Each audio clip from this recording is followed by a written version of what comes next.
मानव धर्म के प्रणेता व प्रेरणा स्रोत श्री हंस महाराज जी के जन्मोत्सव के उपलक्ष्य में हंसनगर कॉलोनी पंडवाला नजफगढ़ के अंदर एक विशाल सद्भावना सम्मेलन का आयोजन बड़े ही धूमधाम से किया। और आपको बता दें, वहां पहुंची माता अमृता जी और उन्होंने अपने सत्संग प्रवचनों में क्या कुछ कहा, सुनिए।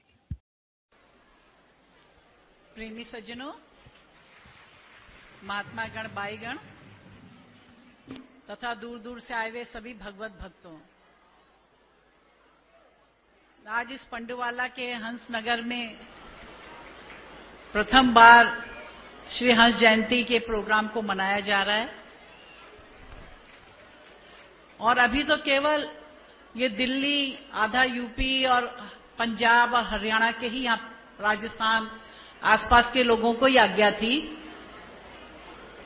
कि वो यहां आए, क्योंकि अभी सितंबर में हरिद्वार में श्री गुरु महाराज जी के जन्मोत्सव का प्रोग्राम मनाया और साथ साथ श्री आयास जी के भी जो दर्शन का प्रथम दर्शन का प्रोग्राम था वो रखा गया था। तो उसमें ही पूरे भारत देश के और विदेशों के सभी 22 महात्मा प्रेमी गण वहां पहुंचे थे। और इसके बाद जो है जगह जगह प्रोग्राम रखे गए हैं, तो सभी 22 महात्मा वहां अपनी तैयारी कर रहे हैं। तो कुछ थोड़े से राज्यों को यहां आज्ञा थी, उसके बाद भी यहां पे असंख्य प्रेमी भक्त पहुंचा हुआ है हंस जयंती को मनाने के लिए। और जैसे अभी गुरु महाराज जी ने भी बताया कि भाई हर वर्ष जो है रामलीला ग्राउंड में जो है हंस जयंती मनाई जाती थी। लेकिन आप सब लोगों ने देखा होगा कि कुछ वर्षों से ग्राउंड छोटा होने के कारण उसमें हम लोगों को, सभी को, संस्था को बड़ी दिक्कतें आ रही थी। क्योंकि पहले तो ग्राउंड बड़ा था, लेकिन धीरे धीरे गवर्नमेंट ने कुछ जमीन वक्फ बोर्ड को दे दी, ग्राउंड छोटा हो गया। कुछ जमीन जो थी रामलीला ग्राउंड वालों को दे दी, उससे जो है वहां क्योंकि रामलीला होती है तो उसकी वजह से ग्राउंड छोटा हो गया। कुछ बस अड्डे को दे दी, कई जगहों को देने के कारण वो ग्राउंड बहुत छोटा हो गया था। और जो है हर वर्ष जो है प्रेमियों की संख्या बढ़ती जा रही थी, जिससे और परेशानी होती जा रही थी। तो ये कई वर्षों से ये निर्णय लिया जा रहा था कि भाई अब ये ग्राउंड बहुत छोटा हो गया, हंस जयंती का प्रोग्राम अब हमें पंडुवाला में मनाना चाहिए। क्योंकि यहां पे आपने देखा कितनी बड़ी जमीन है, सारी सुविधाएं भी यहां पे है, हम लोगों का रहने का मकान भी है, कमरे भी हैं। आपका जैसे हरिद्वार में गोल शौचालय, यहां गोल शौचालय भी हैं। और जो रामलीला ग्राउंड में तो हर चीज जो है उसको बनाना पड़ता था, रहने का स्थान, शौचालय, 22 महात्माओं को रहने के कमरे, सारा कुछ निर्माण करना पड़ता था। और एक्चुअल में ये पंडुवाला की जमीन भी इसलिए खरीदी थी कि भाई यहीं पे जो है भविष्य में यहीं प्रोग्राम किया जाए। राम बाबू जी ने, माता जी ने भी सबने कहा कि अच्छा एक जमीन ली जाए जिससे कि वहीं पे प्रोग्राम किया जाए। तो ये जमीन ली गई और इसको जो है हंसनगर के नाम से इसको बनाया गया। और राम बाबू जी की भी यही इच्छा रहती थी कि भाई अब हंस जयंती यहीं होनी चाहिए। उन्होंने काफी प्रयास किया और ये सारा काम शुरू हुआ। लेकिन आज एक विडंबना है कि जो आज जब हंस जयंती मनाई जा रही वो हमारे बीच में नहीं है। हम सब अपने परिवार की तरफ से, हंस परिवार की तरफ से, संस्था की तरफ से सभी प्रेमी भक्तों को राम बाबू जी को श्रद्धांजलि अर्पित करते हैं और गुरु महाराज जी से प्रार्थना करते हैं उनको हमेशा अपने चरणों में जगह दे। और जिस प्रकार से उन्होंने, जब तक उनका जीवन रहा, उन्होंने दरबार में सेवा करी, गुरु महाराज की सेवा करी, वैसे हम भी जो है अपने जीवन की अंतिम सांसों तक हर 22 महात्मा प्रेमी भक्त का भी यही एक संकल्प होना चाहिए कि जीवन के अंतिम सांसों तक हम भी गुरु महाराज जी की सेवा निरंतर करते रहें और गुरु दरबार में ही हमारे प्राण जाएं। जिस प्रकार से एक लड़की का जब ब्याह होता है, गृहस्थी में रहते एक लड़की का ब्याह होता है, तो उस लड़की की भी एक यही इच्छा होती है कि भाई जिस परिवार में मैं जा रही हूं, जिस ससुराल में मैं जा रही हूं, मेरे अंतिम श्वास भी उसी ससुराल में ही निकले। अगर लड़की गई ससुराल से लौट के अपने मायके चली गई या कहीं और चली गई, तो उस लड़की की जो है उसमें महानता नहीं देखी जाती। एक लड़की की महानता उसी में होती है कि जिस घर में भी वो ब्याही गई है, उसी घर से उसकी, जहां से डोली, इसलिए कहा कि जहां से डोली आती है वहीं से अर्थी निकले, तभी एक जो है उस लड़की का जीवन जो है सार्थक होता है। तो ऐसे ही जो है एक भक्त का जीवन भी तभी सार्थक होता है कि जब वो गुरु दरबार में आता है, और जब आए तो उसकी अंतिम सांस भी गुरु दरबार में ही निकले और यहीं से उसकी अर्थी जाए। तो राम बाबू जी का भी शरीर यहीं पूरा हुआ, लेकिन जब हमने कहा नहीं, उनको जो है हरिद्वार ले जाइए, हरिद्वार में जो है उनका अंतिम संस्कार करें, जहां पे ये हमारे और जो बाई महात्मा जी होते हैं सबका वहीं पे जो है जाके किया जाता है, तो वहां पे किया। तो इसी तरह से हमारे भी यही संकल्प लेके जाएं कि हम भी जीवन के अंतिम सांस तक गुरु दरबार की सेवा करें, गुरु महाराज की सेवा करें। और अब तो देखो हम हंस जयंती मना रहे हैं, कितने वर्ष हो गए। तो हंस जयंती जो है, जयंती महान पुरुषों की मना ही इसलिए जाती है कि हम जो जयंती मनाएं तो उनके जो है उनके जीवन से हम शिक्षा लें।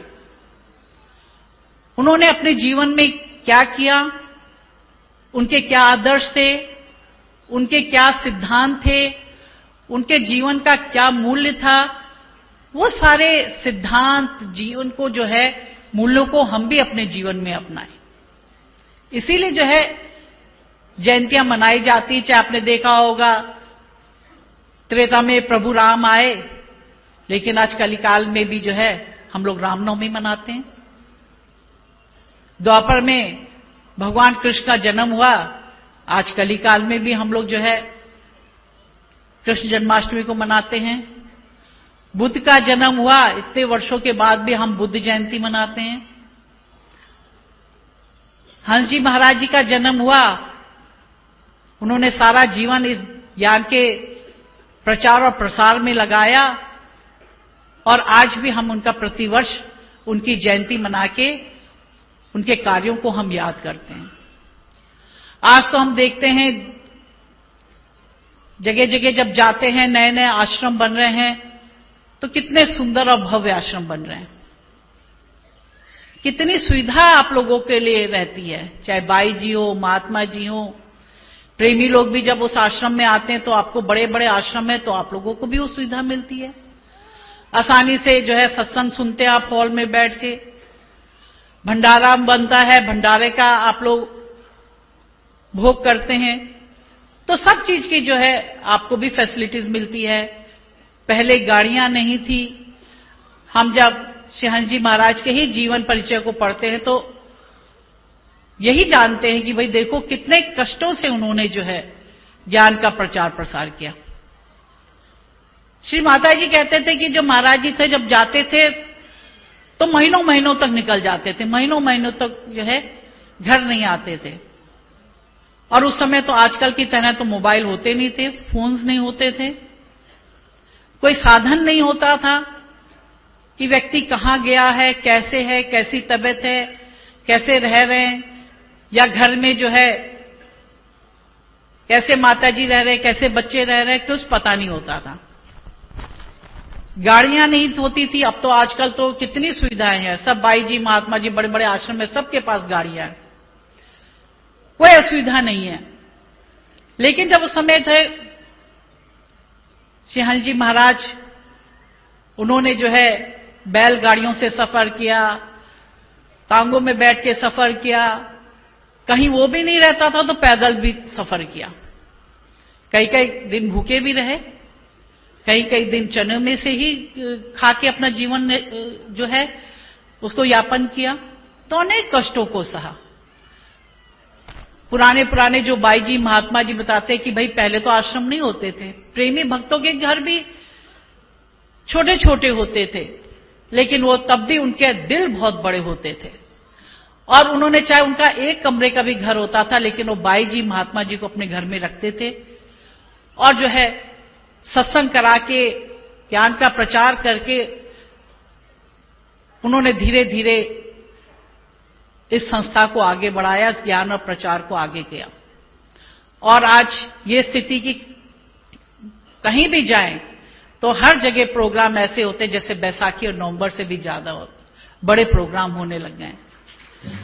अभी जैसे गुरु महाराज जी बताए थे भाई नवसारी में कितना बड़ा प्रोग्राम था। हमने भी जब जो है उस प्रोग्राम की वीडियो देखी, फोटो देखी तो हम आश्चर्यचकित हो गए। हमने कहा नवसारी तो छोटा सा एक शहर है, सूरत से करीब 1-1.5 घंटा दूर है और एक छोटा सा शहर है, और उसमें जो है असंख्य जो प्रेमी भक्तगण वहां पे पहुंचा हुआ था और इतना बड़ा वो ग्राउंड था। ग्राउंड जो है एक कोने से लेके आखिरी कोने तक भरा हुआ था, एक साइड से लेके दूसरी साइड तक अंत तक वो भरा हुआ था।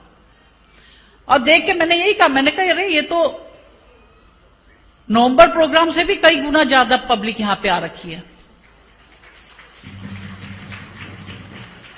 अभी उससे पहले कुल्लू में प्रोग्राम था, कुल्लू का आश्रम का उद्घाटन हुआ, बहुत सुंदर वहां आश्रम बना है।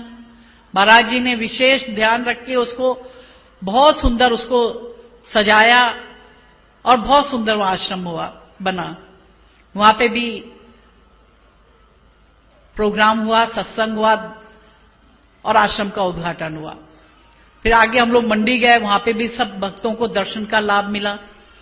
उसके बाद महाराज जी नवसारी गया, नवसारी के बाद सीधे देहरादून पहुंचे, वहां से फिर रोडू और रामपुर बुशहर गए, वहां जो है प्रोग्राम हुए और वहां सब लोगों को दर्शन मिले।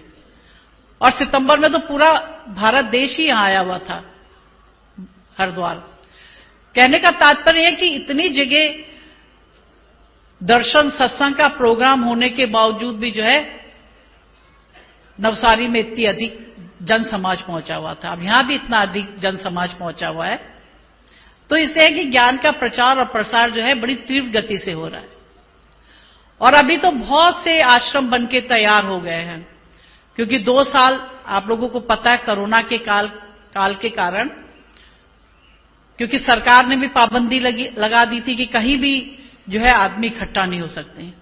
आपने देखा होगा कि मंदिर बंद थे, मस्जिद बंद थी, गुरुद्वारे बंद थे, चर्च बंद थे, सब कुछ बंद था, सारा कुछ बंद था और कोई प्रोग्राम नहीं हो रहे थे। अब जो है मार्च से है ये पाबंदी जो थी वो हटी और आपने देखा होगा कि होली से सारे प्रोग्राम यथावत फिर शुरू हो गए। और इस 2 वर्ष में जो है बहुत से आश्रम बन के तैयार हो गए।